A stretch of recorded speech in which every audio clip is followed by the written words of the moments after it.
இது ஃபர்ஸ்ட் மலேசியாவின் செய்திகள் உங்களுக்காக.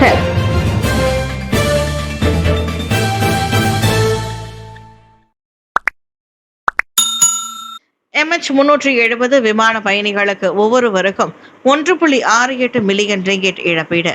மலேசிய ஏர்லைன்ஸிற்கு பீஜிங் நீதிமன்றம் உத்தரவு. MH370 விமானத்திலிருந்து காணாமல் போன பயணிகளின் குடும்பங்களுக்கு இழப்பீடாக மலேசிய ஏர்லைன்ஸ் ஒரு வழக்கிற்கு 2.9 மில்லியன் யுவான் அல்லது 4,10,240 அமெரிக்க டாலருக்கான அதிகமாக வழங்க வேண்டும் என்று பீஜிங் நீதிமன்றம் உத்தரவிட்டுள்ளது என CCTV நேற்று செய்தி வெளியிட்டுள்ளது. சீனாவை சேர்ந்த 8 பயணிகள் சம்பந்தப்பட்ட 8 வழக்குகளுக்கான தீர்வுகளை இந்த உத்தரவு உட்படுத்தியுள்ளது. மேலும் 47 வழக்குகள் தீர்க்கப்பட்டு வழக்குகள் மீட்டுக் கொள்ளப்பட்டது. எஞ்சிய 23 வழக்குகள் இன்னும் விசாரணையில் உள்ளன என்று தெரிவிக்கப்பட்டுள்ளது. இது குறித்து கருத்துரைக்கும்படி விடுக்கப்பட்ட கோரிக்கைக்கு மலேசிய ஏர்லைன்ஸ் உடனடியாக பதிலளிக்கவில்லை. MH370 விமானம் காணாமல் போனது மிகப்பெரிய மர்மங்களில் ஒன்றாகவே உள்ளது.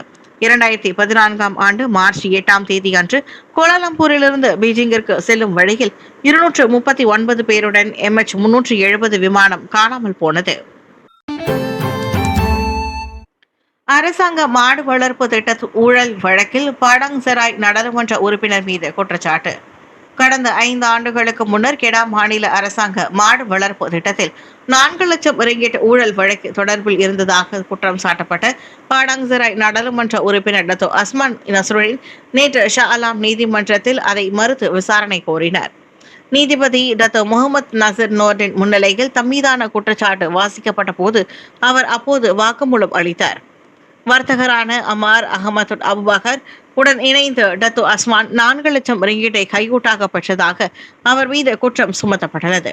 கெடா ஆக்ரோ குழும நிறுவனங்களிடம் இருந்து குபாங் பாசு முகிம் சுகைலாகாவில் உள்ள பிட்லெட் கெடா ஆக்ரோ திட்டத்தில் பிட்லாட் முறையில் மாடு வளர்ப்பு ஒத்துழைப்பு திட்டத்தை பெறுவதற்கு முகமது ஹஸ்னாயிஸ்க்கு உதவி ஊதியமாக அத்தொகை வழங்கப்பட்டது.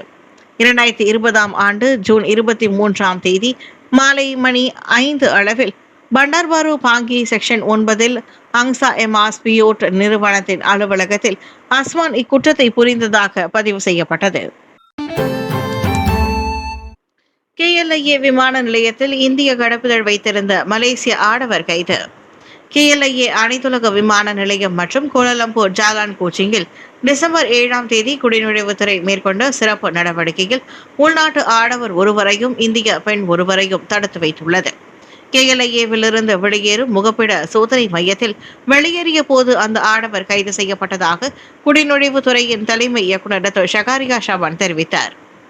சந்தேக நபர் உண்மையில் ஒரு மலேசிய குடிமகன் என்பதும் அவர் இந்திய கடப்புதலை பயன்படுத்தியதாக நம்பப்படுவதும் சோதனை முடிவில் தெரிய வந்துள்ளது.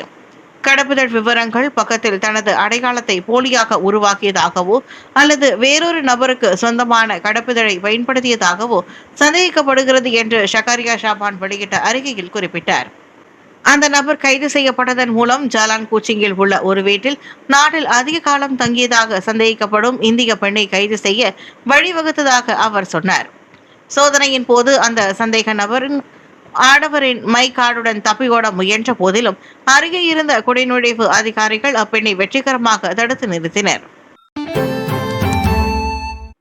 தாய்லாந்து கம்போடியா அமைதியை பாதிக்கும் செயல்களை தவிர்க்க அறிவுறுத்து. கம்போடியா எல்லைப்பகுதியில் நிலவும் மோதலை தடுக்க அனைத்து தரப்பினரும் உடனடி நடவடிக்கைகள் எடுக்க வேண்டும் என்பதோடு இதற்கு முன்பு அடைந்திருந்த அமைதி முயற்சிகளை பாதிக்கக்கூடிய எந்தவொரு சம்பவத்தையும் தவிர்க்க வேண்டும் என மலேசியா கோரியுள்ளது.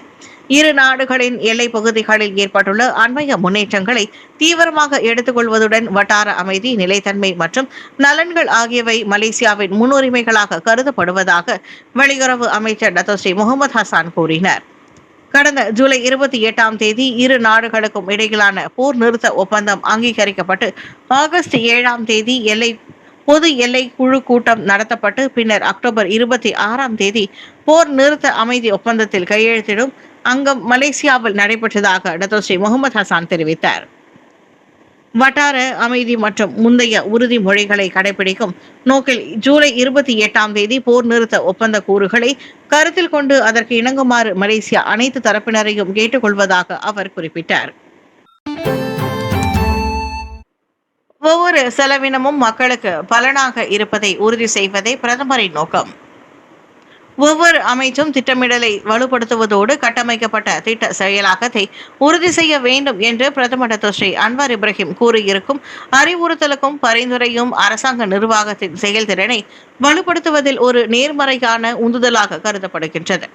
பிரதமரின் பிந்தைய நினைவூட்டலை வரவேற்பதாக கூறிய தொடர்பு அமைச்சர் டாக்டர் ஃபாமி ஃபாட்சில் மேற்கொள்ளப்படும் ஒவ்வொரு செலவினமும் நாட்டு மக்களுக்கு சிறந்த பலனாக இருப்பதை உறுதி செய்வதே அதன் நோக்கம் என்றும் தெரிவித்தார்.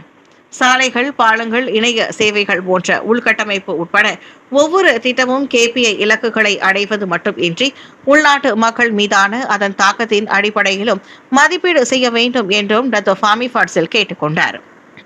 அது குறித்த நடவடிக்கைகளை திட்டமிடுவதிலும் கண்காணிப்பதிலும் கால நீட்டிப்பு, கூடுதல் வேலை நேரம் போன்ற பிரச்சினைகள் பெரும்பாலும் எழுகின்றன. எனவே இந்த இரண்டு விவகாரங்களும் நோக்கம் மற்றும் கண்காணிப்பில் முக்கியமானதாக கருதப்படுகிறது என்றார் ஃபாமி ஃபாட்சில். உலக மின்னியல் விளையாட்டுப் போட்டியில் மலேசியா வெற்றி. 2025 IESF மொபைல் லெஜெண்ட்ஸ் பேங் உலக மின்னியல் விளையாட்டுப் போட்டியில் நடப்பு வெற்றியாளர் பட்டத்தை தற்காத்து அனைத்துலக ரீதியில் மீண்டும் வரலாறு படைத்துள்ளது மலேசியா. ஞாயிற்றுக்கிழமை நடந்த இறுதிப் போட்டியில் கம்போடியாவை 3-0 என்ற கணக்கில் தோற்கடித்து மலேசியா வெற்றி பதக்கத்தை வென்றது. குயில் சிட்டி பேரங்காடி நிலையத்தில் செய்யப்பட்ட இப்போட்டியில் 22 நிமிடங்கள் நீடித்த முதல் சுற்றில் வெற்றி பெறுவதற்கு முன் மலேசியா கடும் சவாலை எதிர்கொண்டது. இரண்டாவது சுற்றில் இட்ரிஸ் ஜமால், முகமது கம்யூன் ஆரிஃபின், முகமது சுஹைரி, முகமது ஹகுலா அகமத், ஷாருல் ஜமான், ஹசிடிக் டேனிஷ், முகமது ரிஸ்வான் மற்றும் எல்தோன் ரெய்னர் ஆகியோர் கொண்ட தேசிய அணி 8 நிமிடங்களில் வெற்றியை அடைந்தது. மூன்றாவது சுற்றை வெறும் 17 நிமிடங்களிலேயே மலேசியா கைப்பற்றியது. 2024ஆம் ஆண்டு சவுதி அரேபியா ரியாதில் நடைபெற்ற இறுதிப் போட்டியில் பிலிப்பைன்ஸை 2-0 என தோற்கடித்ததற்கு பின்னர் மினியல் விளையாட்டில் மலேசியா தனது நிலையை மேலும் வலுப்படுத்தியுள்ளது. இணைய குற்றங்களினால் 270 கோடி ரிங்கிட் இழப்பு. இவ்வாண்டு ஜனவரி தொடங்கி நவம்பர் வரை இணைய குற்றங்களை உட்படுத்தி 67,735 வழக்குகள் பதிவான நிலையில் அதனால் 270 கோடி ரிங்கிட் இழப்பும் ஏற்பட்டுள்ளது. தொலைத்தொடர்பு சார்ந்த குற்றங்கள் மிக அதிகமாக, அதாவது 28,698 வழக்குகள் பதிவான வேளையில் அதனை அடுத்து மின்னியல் வர்த்தகத்தை உட்படுத்தி 14,881 வழக்குகள் பதிவாகியதாக புகிட் அம்மான் வர்த்தக குற்ற புலனாய்வுத்துறை வெளியிட்ட ஒரு அறிக்கையில் தெரிவித்துள்ளது. 9,296 வழக்குகளுடன் இல்லாத முதலீட்டு திட்டங்களில் ஏற்பட்ட இழப்பும் அதிகம் என்று அவ்வறிக்கையில் கூறப்பட்டுள்ளது. 8,029 இல்லாத கடனுதவி திட்டங்கள், 5,853 மின்னியல் நிதி குற்ற செயல்கள் மற்றும் 978 காதல் மோசடி குற்றங்களும் இதில் அடங்கும். இந்நிலையில் இல்லாத முதலீட்டு திட்டங்களினாலேயே மிக அதிகமான, அதாவது 137 கோடி ரிங்கிட் இழப்பு ஏற்பட்டுள்ளதாக அவ்வறிக்கையில் குறிப்பிடப்பட்டுள்ளது. அண்மைய புள்ளி விவரங்கள் அபாயகரமான இணையதள குற்ற செயல்களின் அளவை காட்டும் நிலையில் சந்தேகத்திற்கு இடமான பரிவர்த்தனைகளை தடுக்க பொதுமக்கள் விழிப்புணர்வோடு இருக்கவும் அறிவுறுத்தப்படுகிறது. மாசிசா தேசிய முன்னணி கட்சிகள் நல்ல உறவில் இருக்கின்றது. மலேசிய சீனர் சங்கம் மாசிசா இன்னும் தேசிய முன்னணியுடன் இணைந்து செயல்படுவதாகவும் இரு கட்சிகளுக்கு இடையிலான உறவு நல்ல நிலையில் இருப்பதாகவும் அம்னோ துணைத் தலைவர் டாக்டர் ஸ்ரீ ஜொஹாரி அப்துல் கானி தெரிவித்தார்.